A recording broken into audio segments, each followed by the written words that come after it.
gostaria de começar esse painel conhecendo mais de vocês, né? Por que a gente está aqui sentado hoje nessa roda de amigas? Qual que é o impacto que a gente quer trazer para essa mulherada linda e também para os homens, né, que estão aqui, vejo, muito bacana. Vamos começar por ordem alfabética, então. Adri.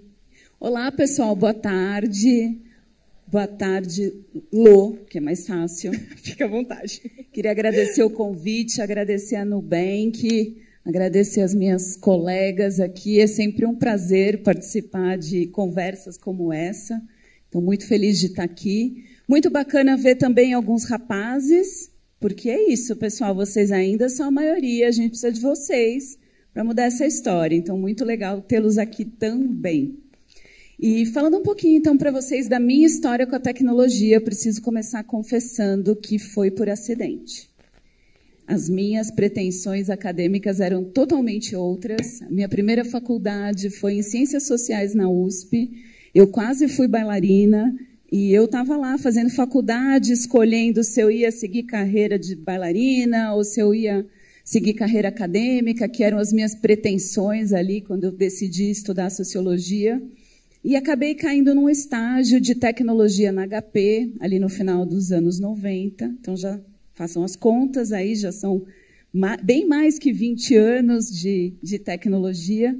E eu acabei me apaixonando, né, pelas possibilidades que a tecnologia traz. Então, o que me movia ali pela sociologia, pela carreira acadêmica, de transformar o mundo, eu encontrei na tecnologia. Super privilegiada de ter trabalhado numa empresa maravilhosa por tanto tempo. Acabei ficando 20 anos lá na HP e tive 10 empregos no mesmo emprego, fiz muitas coisas, então realmente a tecnologia abriu o mundo para mim. E há 7 anos eu vim para a SAP e estive em algumas outras posições e no meio da pandemia, ali em 2020, eu assumi a empresa aqui no Brasil. Então essa é a minha trajetória, versão curta. Prazer.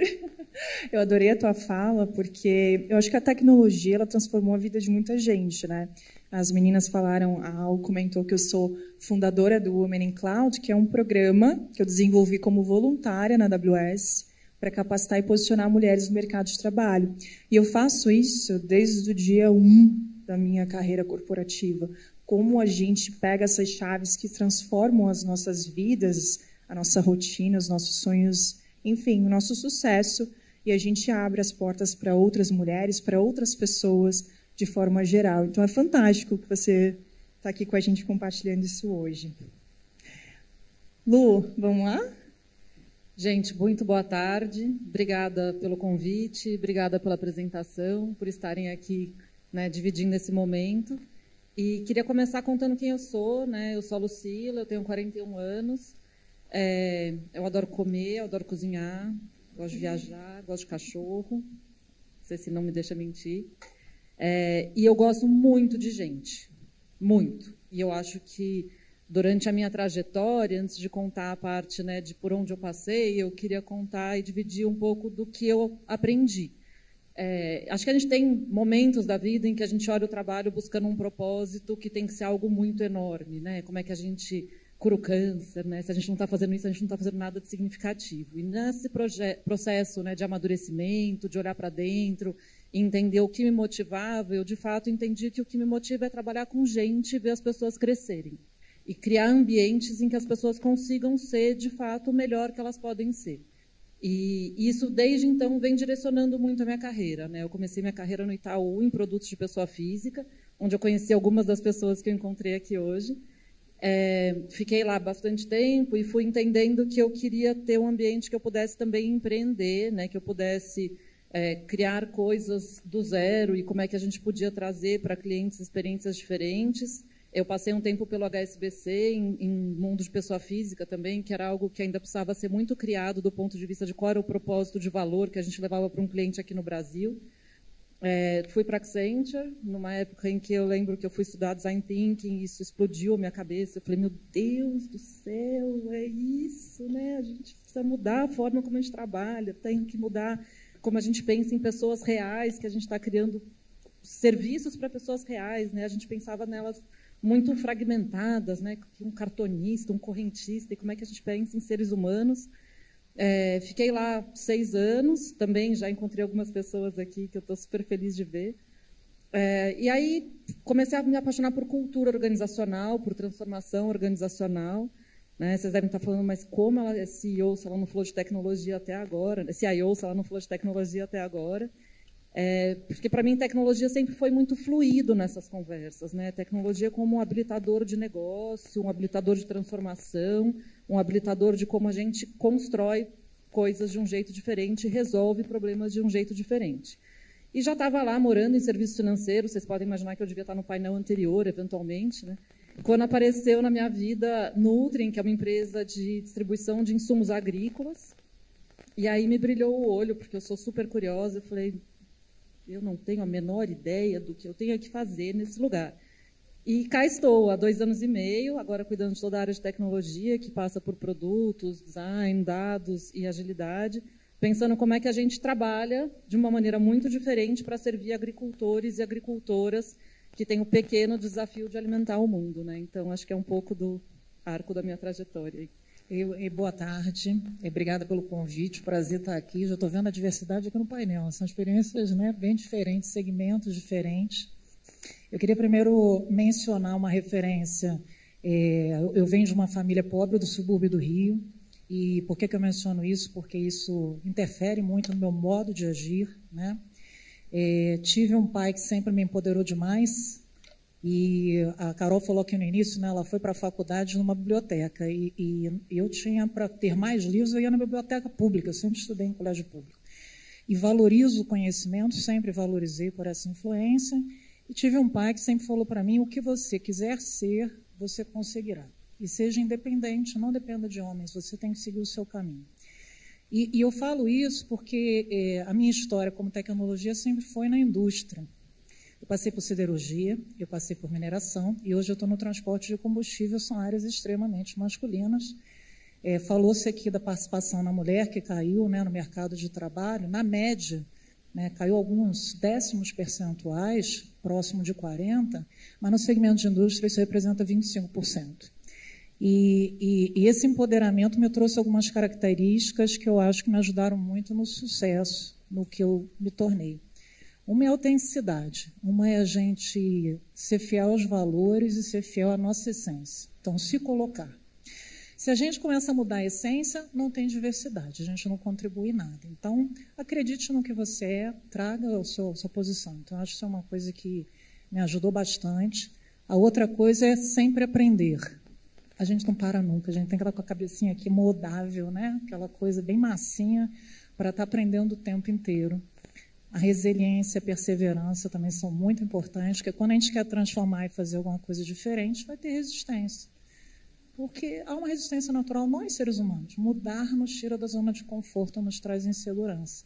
Então, acho que é outra coisa que eu sempre procurei colocar na minha carreira. E a questão das pessoas também, o cuidado com as pessoas. Né? Talvez quando a gente vem de uma parte mais pobre, o ouvir o outro, dar espaço para o outro é quase uma obrigação. Eu me sinto mal se eu não criar esse ambiente psicologicamente seguro para que as pessoas se manifestem. Então, acho que são as características que me fizeram chegar até aqui. Eu já tenho 33 anos na área de tecnologia, sem vergonha de falar, tenho 55 anos e tenho orgulho disso, bem vividos, né? E continuo... É a outra diversidade que a gente tem da idade, né? Então, eu acho que a maturidade que o tempo me trouxe, eu posso contribuir e me sinto empolgada para continuar em muitos outros desafios, né? Tive 30 anos na Vale, mas foram 30 anos, alguém falou aqui que viveu várias empresas dentro de uma empresa, foi isso mesmo, foi a Adriana, né?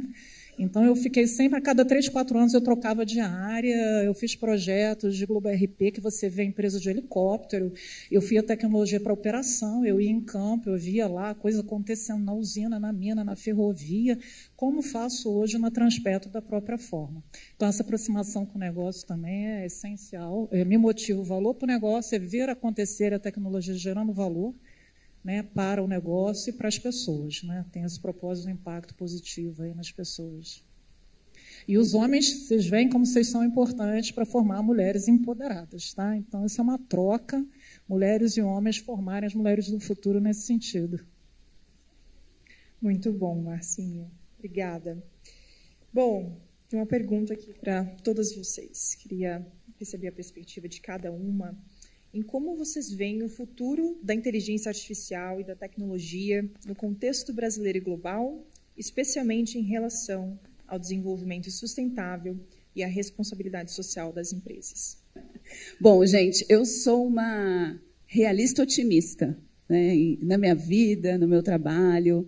Eu estou super entusiasmada com o potencial, né, do que a inteligência artificial pode fazer pelas organizações, pela sociedade, trazer muita eficiência para que realmente o ser humano traga o seu melhor, o seu talento, a sua criatividade, a sua inspiração. Então, eu acho que existe essa dicotomia, né, de que a inteligência artificial, por um lado, elimina algumas posições, algumas questões mais operacionais repetitivas, mas ela abre espaço para que realmente o ser humano traga o seu melhor, né? Então, essa semana eu estava conversando com um jornalista, ele estava me contando como ele usa a inteligência artificial para fazer tarefas que seriam bem operacionais, né? Então, transcrever uma entrevista que ele gravou, fazer algum tipo de tradução, e aí ele traz a experiência, o olhar, né, o estilo dele para montar um texto que realmente a gente tem interesse de ler. Nas empresas não é diferente, né? Algumas áreas trabalham com volumes de dados absurdos, e a inteligência artificial pode permitir que as organizações sejam muito mais analíticas, para que a gente faça uso desses dados e tome melhores decisões. Então, a minha visão é uma visão otimista. Me sinto num lugar super privilegiado na SAP. Hoje a gente tem mais de 3/4 do PIB mundial transacionando nos nossos sistemas, então a gente lida com muitos dados e a gente está fazendo investimentos gigantescos em ter uma inteligência artificial a serviço do negócio. Nós somos uma empresa de aplicação empresarial, não somos uma tecnologia pela tecnologia, e a gente tem aí um lugar bem interessante de usar todo esse potencial da tecnologia para trazer ainda mais eficiência, governança, melhor gestão para as empresas. Então, a minha visão é otimista, acho que o caminho é longo, vejo o Brasil super engajado, um monte de casos interessantes, muitas iniciativas, ao mesmo tempo que é algo novo, que é algo incipiente. Então, a nossa visão também, a gente fala dos 3 R's da inteligência artificial. Ela precisa ser relevante, né? Então, não é para fazer firula, é realmente trazer insights de negócio. Ela precisa ser responsável. Então, aqui entra toda uma agenda de ética, né? E a SAP se compromete com os 10 princípios da Unesco na aplicação responsável da inteligência artificial, respeitando governança, privacidade, segurança de dados, respeitando sempre a liderança humana sobre o que é feito com o produto daquela tecnologia e que ela seja reliable, confiável, porque realmente, né, o potencial é tamanho que os desdobramentos também podem não ser os melhores se não houver uma boa governança aqui. Então, uma inteligência artificial que seja responsável, que seja confiável e que seja relevante pode levar as empresas para um outro nível, Lu. Obrigada, Lu. Eu super concordo e tentando, né, não repetir, acho que concordo muito com os 3 R's e acho que a gente tem que estar muito ciente que a gente não vai saber de maneira antecipada o que pode ser uma consequência, o que pode acontecer. Então, a gente vai ter que ter muita capacidade de responder rápido, de reagir rápido, para entender como é que a gente se adapta a essa nova realidade, né? Eu estava recentemente num evento com o Sam Altman falando que é uma coisa que me marcou muito, que hoje o GPT que a gente conhece, ele tem a capacidade de julgamento de uma criança de 3 anos de idade. Que a gente vai terminar o ano com ele tendo a capacidade de julgamento de uma criança, enfim, né, de 8 anos de idade, o que é daqui a 6 meses, né? Então é bastante assustador. Mas acho que o que é mais assustador é que a previsão dele é que em 2 anos essa inteligência tem a capacidade de julgamento de alguém de 18 anos. O que significa que, para muito além da automação, ele vai fazer parte do nosso dia a dia de tomada de decisão. de modo de pensar, de entender como é que a gente olha para um problema e tenta buscar uma solução para esse problema, né? Uma inteligência artificial que é capaz de ponderar e julgar como alguém de 18 anos é algo bastante transformador de como a gente conhece a tecnologia. E um outro aspecto que eu queria adicionar, falando, né, de sustentabilidade e impacto, é que isso consome uma energia e uma capacidade de processamento absolutamente brutal. E que isso é algo que a gente também precisa olhar, porque senão a gente já está acabando com o mundo, do ponto de vista de uso de recurso, a gente vai acabar com 10 mundos, né? Então, quando a gente entende que esse é um impacto talvez não tão conhecido, mas bastante crítico, a gente também tem que entender como é que isso pode escalar, né? A gente sabe que os investimentos estão crescendo exponencialmente, né? O Brasil talvez ainda um pouco ficando para trás nesse investimento, apesar da gente falar bastante disso, mas Estados Unidos já acabou com a energia disponível e já está buscando energia em outros lugares, né? E a gente sabe que isso pode acontecer de maneiras não exatamente cientes do impacto no consumo de recurso, né? Então, como é que a gente busca fontes de energia limpa, né? Eu sou um dos maiores investidores em energia nuclear, porque esse é um impacto que eu acho que a gente fala pouco e a gente precisa olhar para ele, porque esse negócio vai consumir mais uns 10 mundos. Obrigada. Eu vou só trazer umas reflexões complementares, que eu concordo com tudo e tenho discutido isso na Transpetro, todos os riscos que também vêm por trás da IA, mas todos os benefícios também, que são enormes, né? E uma das coisas que a gente discutiu foi o perfil do profissional, e que eu acho que é uma coisa que a gente tem que começar a provocar dentro das escolas e das universidades, porque a ferramenta está lá, ela pode te auxiliar mais ou menos, se você souber perguntar, se você souber contextualizar, se você souber se comunicar e se você tiver análise crítica, para não aceitar tudo o que te falam. E isso é um comportamento que a gente tem que ter independente da ferramenta, no meu ponto de vista. Mas nós não somos treinados assim. Pelo menos eu, quando fiz a escola, eu decorava as respostas, né? Eu tinha que responder certo. Eu não fui ensinada a perguntar certo. Então, uma das coisas que a gente tem muito discutido é mudar essa cabeça. O nosso profissional ele tem que ser muito mais saber perguntar, saber contextualizar, saber criticar o que ele está recebendo. E eu acho que isso é muito importante de forma geral. Não é o profissional de tecnologia, porque todo mundo usará IA de alguma forma, né? Então, todo mundo tem que aprender a fazer isso. Então, é um ponto. O segundo, em termos de ajuda na questão assim, social, nossa, eu vejo um potencial gigante. A tecnologia como todo não é só IA, né? Eu tive uma experiência, assim, as áreas de operação, elas geralmente são muito remotas, e no entorno das áreas de operação você tem comunidades vulneráveis. E sempre, como líder de tecnologia em áreas, eu fiz programas de conectividade com parceria com o operador. Se eu vou chegar lá uma infraestrutura, eu me junto com o operador, eu faço uma internet patrocinada e, através daquilo, eu chego com educação, eu chego com medicina, né? Eu chego com empreendedorismo. Eu abro portas para uma população que, pela desigualdade, nunca teve acesso àquilo. Então, muitas tecnologias permitem isso. No último Web Summit, eu vi um exemplo de uma startup que era um sistema para poder fazer avaliação do grau de autismo, né, que a pessoa apresentava. E eu me lembro que teve uma pergunta, foi assim, mas qual é o nível de assertividade do teu modelo? E eu achei muito interessante a resposta do rapaz, foi assim, a mesma do consultório. A diferença é que o meu eu coloco na internet, qualquer um usa, mesmo aquela pessoa que não tem acesso, que vai para o SUS, ela consegue fazer uma triagem para ver se esse grau é crítico ou não é crítico, e a gente poderia usar isso para priorizar as vagas que a gente tem no SUS.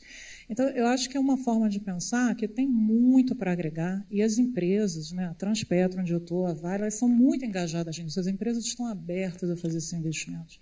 Então, eu acho que a gente, como líder de tecnologia, tem que usar o nosso papel para provocar isso, né, para discutir esse tipo de coisa. E aproveitando esse ensejo, Márcia, eu queria entender um pouco desses efeitos nos setores de vocês. Começando pela Lu, você mencionou, aliás, a gente conversando ali, você mencionou da sua transição da indústria financeira para a agricultura. Como você vê o papel da tecnologia, principalmente da inteligência artificial, na transformação do setor agrícola e na abordagem dos desafios globais de alimentação? Legal, acho que, primeiro, contextualizando, né, a gente tem hoje, olhando o Brasil, por exemplo, uma agricultura extremamente tecnológica, né, bastante tecnológica quando a gente pensa em desde genética de semente até tecnologias de drone, equipamentos, etc. Mas muitas vezes no dia a dia do manejo com uma tomada de decisão muito empírica, né? Aquela coisa da observação, do aprendizado, do sempre fiz assim, etc. E isso nos leva a, eventualmente, ter ciclos muito longos de aprendizado e num mundo que talvez não tenha mais esse tempo de falar se quebrou uma safra, está tudo bem. Não está necessariamente tudo bem, porque a gente tem esse desafio enorme de alimentação, né? E a gente está num contexto de eventos climáticos extremos que desafia muito o saber fazer como sempre foi feito, né? Porque a quantidade de chuvas, de secas, etc., ela está muito sem precedentes. Então, isso traz muito desafio para o manejo. O uso de tecnologia nesta parte ainda tem muita oportunidade de crescer. E aí a gente está falando de realmente o uso de dados para entender produtividade, rentabilidade, para entender uso melhor de insumos, redução de impacto ambiental, otimização do uso da água, que é um recurso extremamente escasso e que tem muito impacto também na produtividade, em como a gente vai conseguir alimentar tanta gente. E outra parte que talvez a gente fale pouco no dia a dia, a gente fala muito desse hype, né, de alimentos de origens diferentes, como é que a gente olha a tecnologia para desenvolver proteínas que não sejam animais, etc. Mas tem uma parte também de proteção de cultivos, de genética, que a tecnologia faz com que elas sejam financeiramente e economicamente viáveis de ser exploradas, né? Então, a gente tem pragas importantes que convivem no agro há décadas e que nunca foi economicamente viável investir nelas e achar solução para elas. E com mais tecnologia, com IA, etc., a gente começa a ver que fica possível e viável achar algumas soluções que nos permitem, de novo, melhorar a produtividade e, né, encarar esse desafio, que não é nada trivial, que eu já falei acho que umas 3 vezes, porque tá, né, que é alimentar um mundo crescendo sem usar recursos na mesma proporção, né, tentando fazer com que a gente não vire dinossauros extintos. Fantástico, obrigada pela partilha. E, Marcinha, você liderou equipes em setores operacionais tradicionais, teu pai te empoderou mesmo. Como mineração, transporte, e aí dentro desse contexto da tecnologia e a inteligência artificial impactando esses setores, como você utiliza essas duas ferramentas para impulsionar aí a eficiência e inovação na tua indústria? Tá bom. Nós já temos alguns cases de sucesso na eficiência operacional, né? Só explicando rapidamente, né? A Transpetro ela faz o transporte e logística de combustíveis, e não sei se vocês sabem, mas isso tudo é movido por dutos, grandes canos, né? Mais de 8 mil quilômetros de dutos que atendem 18 estados no Brasil, com 48 terminais, e ainda temos os navios, né? Então, você começa, traz o petróleo, alivia a dor, leva para a refinaria, gera os derivados, você entrega nos locais, depois vai para uma rede de distribuição para chegar nos postos, né? O navio, no meio disso, é uma rede complexa e que você tem que fazer muita otimização. Então, um dos cases que a gente tem foi juntando essas variáveis todas, que é muita variável para você fazer o controle dessa entrega, e olhando a capacidade que não é a nominal, uma coisa é a nominal que está do fabricante, a outra, quando você olha as variáveis, você pode fazer, né? Um dos dutos que a gente experimentou, a gente conseguiu chegar a um aumento potencial de 63% de capacidade de movimentação de líquidos. E aí nós já estendemos para outros 7 dutos que têm o maior número de demandas. Então, muito da eficiência. A gente fez a mesma coisa para giro de berço de navio, né, que também é complexo você fazer toda a programação, né, da chegada do tanque, do estoque do navio, para ficar o mínimo tempo possível ocupando o pier, que também tivemos bastante ganho nessa iniciativa. E hoje os projetos que a gente tem, eles estão muito ligados para a parte de confiabilidade de ativo e segurança nas operações. Então, a gente está usando a IA com visão computacional para a gente tentar acompanhar a corrosão interna dos dutos, possíveis amassamentos. Isso é uma proteção por conta da natureza, a gente já faz o acompanhamento, mas agora com a IA eu consigo muito mais rapidamente fazer um diagnóstico, né? Se a corrosão potencial é alta, é médio ou baixo, tem uma manutenção preditiva, e é o que a gente está trabalhando agora. E tem no backlog a parte de gestão energética, que também é muito importante dentro do princípio aí da companhia, né, da redução de carbono. E na IA generativa, nós ainda estamos muito discutindo, mas inteligência de mercado é uma que a gente tem visto, só que a gente primeiro está educando todo mundo, fazendo a base de segurança para democratizar a IA generativa ano que vem. Ou seja, usar como nosso apoio para a eficiência dos nossos trabalhos, como a Lu falou, e acelerar os resultados da nossa indústria. Precisamos nos adaptar e cada vez mais estarmos engajadas com a inteligência artificial, verdade? E, Adri, me conta, como presidente da SAP, você liderou iniciativas significativas em diversidade e inclusão.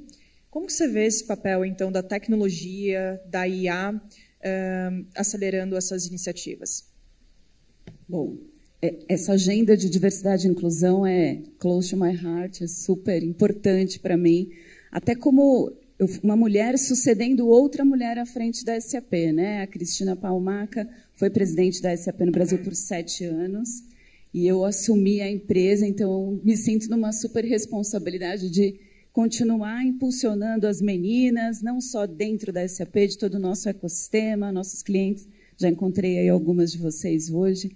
Então, essa é uma agenda super importante para mim. A gente definiu algumas metas como empresa, né? Então, a gente tinha a meta...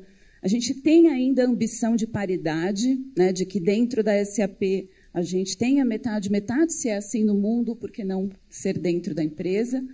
E a gente também tem metas para mulheres em cargos de liderança. Então, a gente queria chegar a 30% até 2022, e a gente entregou esse resultado, mas ele não é só um check, é muito mais do que isso, né? Porque a gente precisa manter isso e crescer. E a gente, num país como o nosso, onde a gente precisa gerar emprego, a gente tem falta de profissional na área de tecnologia, aqui acho que a gente tem um encontro de oportunidades. Então, todos os nossos programas de formação, eles têm muito esse olhar da diversidade. Se a gente está... E a gente é bem intencional de ter um equilíbrio entre homens e mulheres, de ter um equilíbrio do ponto de vista de raça e uma série de outros ângulos da diversidade que a gente trata dentro da SAP. É uma agenda super plural para a gente, Lô, não é só uma questão de gênero. A gente tem um trabalho forte também com a população LGBTQIA+, com pessoas com deficiência, com neurodiversidade. Você falou de pessoas com autismo. A gente tem um programa na SAP que chama Autism at Work, onde a gente tem pessoas do espectro trabalhando conosco. O Brasil é o segundo país do mundo com mais funcionários do espectro trabalhando, e é incrível quando você encontra, né, esse fit, é maravilhoso realmente. Então, a tecnologia abre muitas possibilidades, né? Ela é sempre um meio, então eu concordo totalmente com o que a Lu falou, ela é um meio habilitador para muita coisa, mas tudo começa com a intenção das pessoas, e aí passa pela liderança. E como que a IA está atuando para te ajudar com essas iniciativas? Aqui eu acho bacana comentar de novo do tema do R do responsible, né? Porque um cuidado que a gente tem na SAP é não replicar na inteligência artificial os vieses que a gente tem no nosso dia a dia aqui. Então, muito antes até dos 10 princípios da Unesco, a SAP já tinha um comitê de ética para cuidar muito forte desse tema da replicação dos vieses, né? Um exemplo bem concreto, na nossa solução de gestão do capital humano, nossa solução para a área de recursos humanos, que cuida da jornada do colaborador em uma empresa, a gente faz toda a parte de criação de vagas, de contratação, seleção de currículos, e aí onboarding do funcionário, treinamentos, promoção, e aí todo o caminho, né? E no tema, por exemplo, de contratação, avaliação de currículos, como é que eu não reproduzo alguns vieses na análise dos currículos? Então, esse é um cuidado que a gente tem. Tudo isso é feito com inteligência artificial e agora, inclusive, automatizando uma série dessas tarefas, mas sempre com esse cuidado da gente não reproduzir os vieses. Fantástico, obrigada. Bom, eu gostaria muito que a gente tivesse a oportunidade de conversar com esse público lindo que está aqui hoje, então eu vou dar 40 segundos, valendo, para vocês responderem o seguinte. À luz das discussões que a gente teve aqui agora, como vocês veem o futuro da liderança feminina na tecnologia e na inteligência artificial? E eu quero que vocês deem um conselho para as nossas amigas hoje, como se elas fossem as próximas gerações de mulheres que desejam seguir uma carreira nesse campo. Imaginando que todas elas estão explorando a IA hoje. Ela me deu 40 segundos, você começa comigo, ficar brigando, né? Eu vou escolher. E ela foi solene, né? Você viu? 40 segundos. Então. Valendo. Gente, assim, o porquê, né, que eu acho que a participação, a diversidade é importante. Primeiro, o porquê. Porquê tem que mover a gente. Quando você tem opiniões diferentes, você tem mais criatividade, você tem mais colaboração, lógico que você vai ter mais inovação. Então, eu não consigo ver a tecnologia evoluindo sem continuar avançando na diversidade. Então, o meu conselho é: acreditem e tragam sua essência, sua diferença e o seu complemento, porque isso é que vai trazer a inovação da IA ou de qualquer ramo da tecnologia que a gente tenha no futuro. Ela falou em 30, tá? Ganhei 10. Ocupem todos os espaços. Não achem que nenhum espaço não é para a gente. E quando ocupar esse espaço, tragam outras pessoas. Abram os espaços que estão fechados e tragam gente com a gente. 25 segundos. Nós somos muito eficientes. Muito bom. A gente já pode participar daquele quadro do Silvio Santos. O quadro do Silvio Santos lá, do Dali 1, Dali 2. Gente, difícil somar. Concordo totalmente. Acho que tudo isso também fala muito de coragem, né? A gente tem que ter mais coragem que medo, pessoal. É isso, acreditar que é possível. Acho que é muito esse tipo de encontro, esse tipo de conversa é tão importante para fomentar justamente isso, para que todas vocês tenham exemplos. Não é fácil, não vamos nos enganar. É difícil pra caramba, mas é possível, é possível. Que a gente se divirta também, tem que ser leve, tem que ser legal, tem que ser autêntico. Então, eu super concordo contigo, Marcinha, a gente tem que ser a gente não precisa se masculinizar. E voltando no meu primeiro ponto, dos rapazes que estavam aqui, eu insisto nisso, gente, porque se os homens são a maioria ainda dos grandes espaços, eles são os que tomam a maior parte das decisões. Então, a gente precisa dos aliados, entendendo que tem valor, que não é só uma questão de justiça social, é também, mas é uma questão de resultados de negócio, pessoas diferentes, pensando diferentes. Para você inovar, você tem que fazer uma coisa que ninguém fez ainda. E a mesma pessoa, da mesma origem, da mesma experiência, tende a chegar às mesmas soluções. Então, especialmente na tecnologia, diversidade é fundamental para a inovação. Sensacional. E já que a Lu deixou 5 segundos de sobra, eu vou fazer o meu adicional aqui dos seus 5 segundos. Eu amo estar nesse ambiente corporativo, eu amo falar de tecnologia, mas tem uma coisa que eu amo ainda mais, são pessoas. E lembrar que nós somos seres humanos executando ofícios. Então, a mulher profissional que você é dentro da sua sala de reunião, num palco como esse, ela não difere da menina que você foi, da adolescente que você se desenvolveu e da mulher adulta que você se tornou. Tuas relações, a tua vida pessoal impacta diretamente nesse desenvolvimento dentro do mercado. Então, é importante a gente cuidar da nossa saúde mental, do nosso desenvolvimento pessoal, do nosso empoderamento, dos nossos traumas, para que a gente possa exercer a nossa profissão em plenitude. Porque eu, como profissional do mercado de empregabilidade no setor de tecnologia, eu posso dizer com toda certeza que as oportunidades estão lá.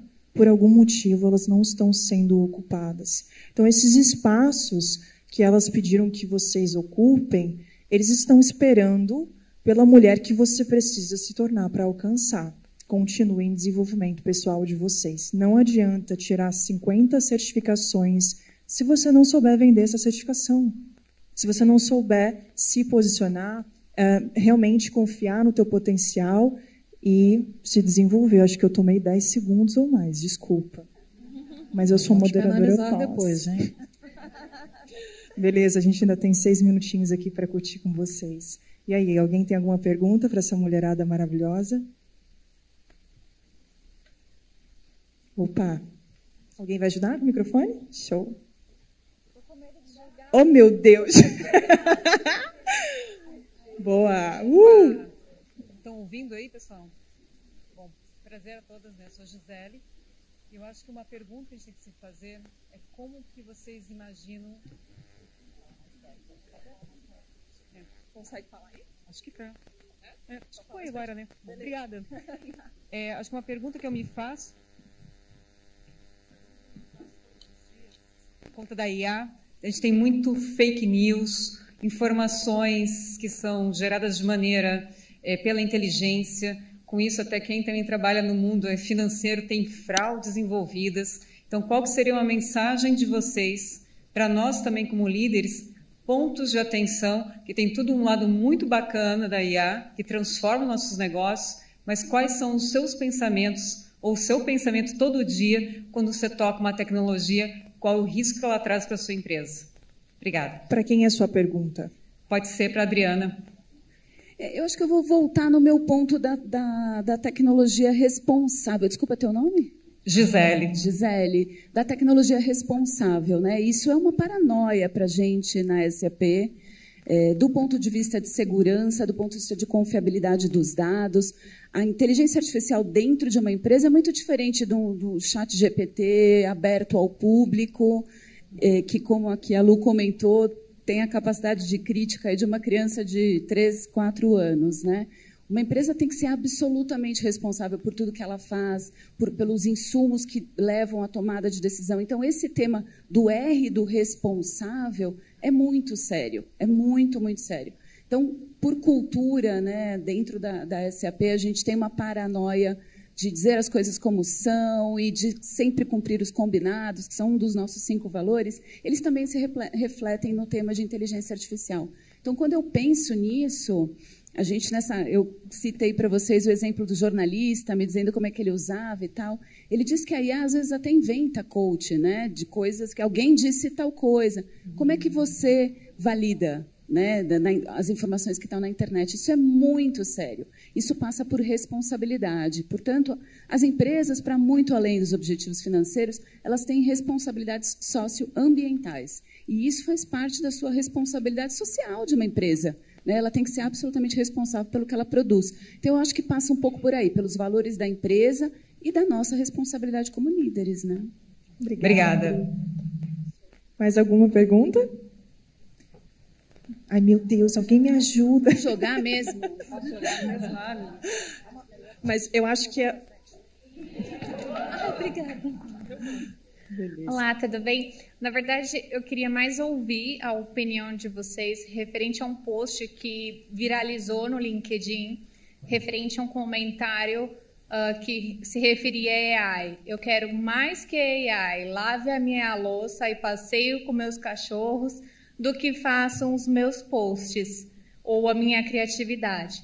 O que eu achei ótimo, mas depois eu pensei, isso aumenta ainda mais a distância entre as pessoas que não têm estudo e dependem de um trabalho braçal e as pessoas que têm, de fato, tecnologia. Então, como que vocês veem a AI não aumentando a distância, mas diminuindo? Alguma apresentadora específica? Eu vi esse post e ele me impactou bastante, né? E eu fiquei pensando realmente que a gente às vezes olha por esse lado, né? E eu falei um pouco de automação, né?